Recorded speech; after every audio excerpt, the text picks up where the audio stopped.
कमलेश भैया जाते का अब नेताजी बैठला हूँ अब आपका स्वागत सम्मान बाकी बा कब से आधे रतिया में भागे सीख लेला कहीं भौजाई का फोन नंबर थका नेताजी इनके बिरहा मीडिया बनावल गल अभी रहा छोड़ के आधी रतिये में जात कहाँ हुआ तनी इनकर पता लगाई तो पानीवरे जात हवन हम ना कह सकीला। कमलेश भैया आइए अभी मत जाइए अभी टाइम है नहीं तो अगर आप जाइबा इतनी टाइम तो यहाँ है शोर हो जाएगी ये समय घरे ना गई मड़ुआ स्टेशन पे जात हवन। हमारे बड़े भैया हैं बड़े अच्छे इंसान है जो बिरहा जगत के मीडिया प्रभारी हैं। बड़ा बिरहा में प्यार दुलार सम्मान मिलता है। हम चाहत बनी कि कमलेश भैया यही लगले आ जा आपका स्वागत सम्मान कर दिया जाए तब जा भौजाई का फोन ना होता अच्छा हो सके भाई कहीं इमरजेंसी हो आई तेरे बिरहा पर ध्यान नहीं बाबू कहना है क्या मालिक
महोदय डॉक्टर बुद्धू राजभर जी आपके तरफ से 200 रुपए का पुरस्कार आपके चरणों में बहुत बहुत प्रणाम। अब कहाँ जात रहा कमलेश भैया बहनिया और करा जात रहना है तू कह सकल अब हम ना कह देखा कितना दांत फारत है बहनिया और करे जात रहना है इनकर बहनियौरवा कहाँ हो देखिए मेरे कमलेश भैया का स्वागत सम्मान हमारे बुद्धू राजभर डॉक्टर बुद्धू राजभर जी भैया कृत बनी एक बार जोरदार ताली बजा के आप लोग स्वागत सम्मान करिए भैया का जोरदार ताली हो जा ताली सबकर बजे के चाहिए ये हमारे तरफ से कमलेश भैया गमछा था भैया ये हमारे तरफ से कमलेश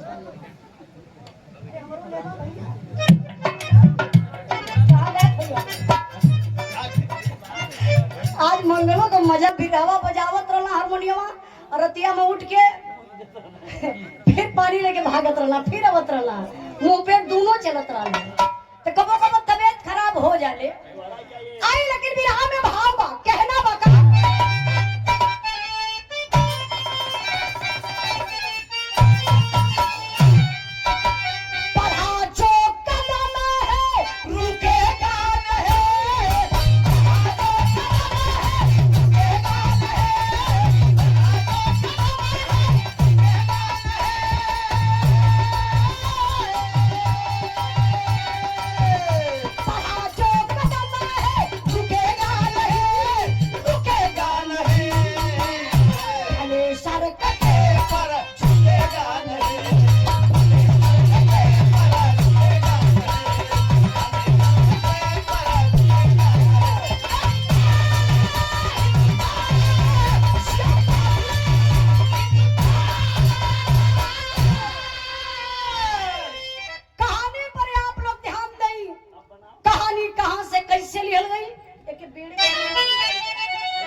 टूट जाए नहीं नहीं ठीक है पीछे कर एक बेड़े कला कबो कबो एक गद्दा से बड़ा धोखा हो जाता हो।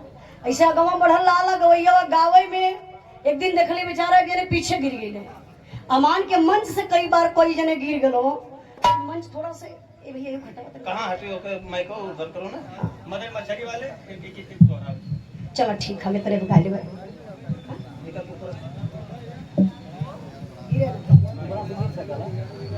आई बिरहा पतरी आप लोग ध्यान नहीं कहना है मदन मछली वाले भैया गलत नहीं यही गीत के दोहरा दा बारे बनारस। अब लोग बनारस का नकल करेला। बहुत बहुत धन्यवाद प्रणाम। 100 रुपए का पुरस्कार कहना है क्या?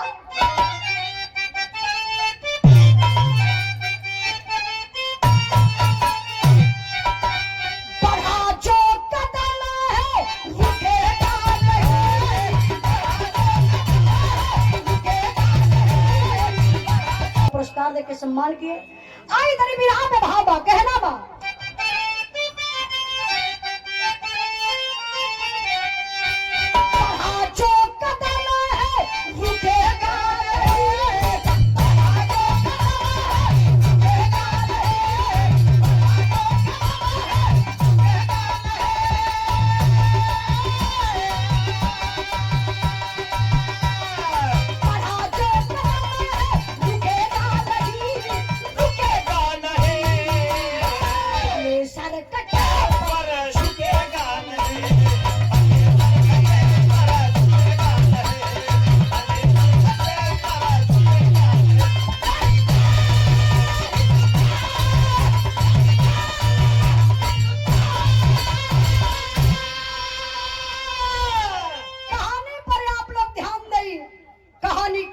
कैसे लिखल गई मास्टर साहब?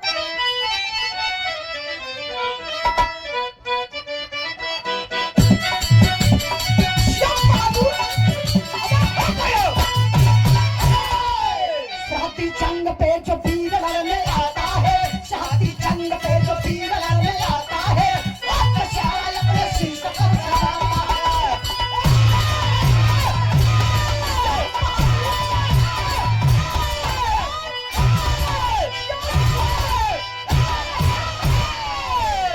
जिला मथुरा खैला गाँव के किसान रहे, जिला मथुरा खैला गाँव के किसान रहे, ना भगवान के सबक इंसान रहे।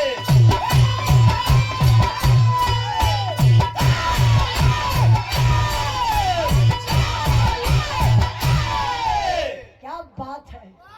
कबो कबो मन करेला इंद्राज भाई पैसा देवे के चच्चा के। आदत मत खराब करा। नहीं दे दया आज इच्छा बनल देखा चचा अंदर से दिल कही तब दे। अरे भैया 100 रुपया था उजाला यादव को ढोलकिया में देखा 10 रुपया देते 100 रुपया था 110 रुपया तुला भाई मत 40 टे बहन कम हो तब का हुई बा तब 2 ठे अवैले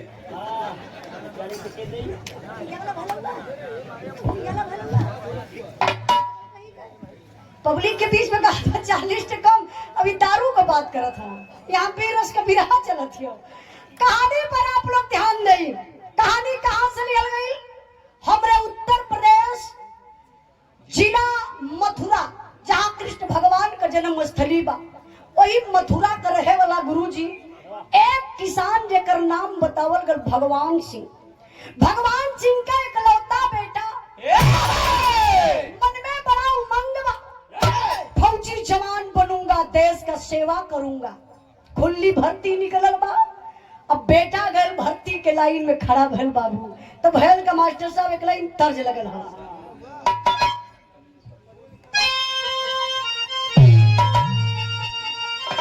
आप विजय प्रधान राजेश पाल पिशोर के धरती से बड़े भैया जी की तरफ से 100 रुपए का पुरस्कार बहुत बहुत धन्यवाद प्रणाम।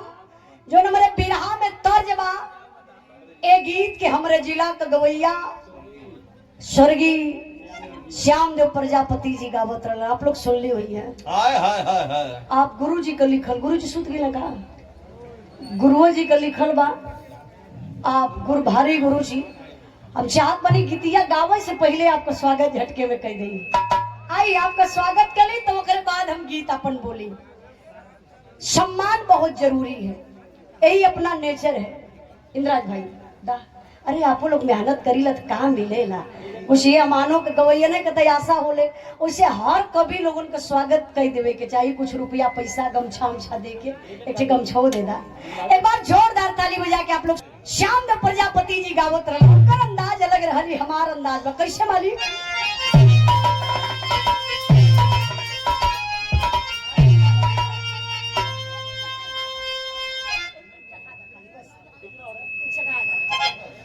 पैरवा के बहुत नुकसान करल आई कहना मामा लिख वाले भैया ही गलत तो हरावे के चचा दोहरा दी ना। अच्छा अच्छा क्या बात है। अच्छा चाचा लोग मिजाजे में बैठल हम। गोविंदा बाबा आजमगढ़ से 50 रुपए का पुरस्कार, कल्लू पटेल नदी वो पार से 50 रुपए का पुरस्कार, बहुत बहुत धन्यवाद।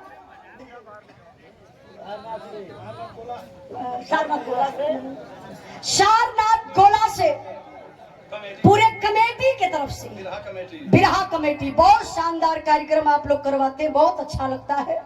सारनाथ के धरती गोला के धरती से एक पुनः 100 रुपए का पुरस्कार, एक गीत के भाव पर आपके चरणों में बहुत बहुत प्रणाम। एक बार जोरदार ताली बजा के पूरी कमेटी का आप लोग स्वागत सम्मान कर दी। अब ताली बड़ा सुनो हो गए।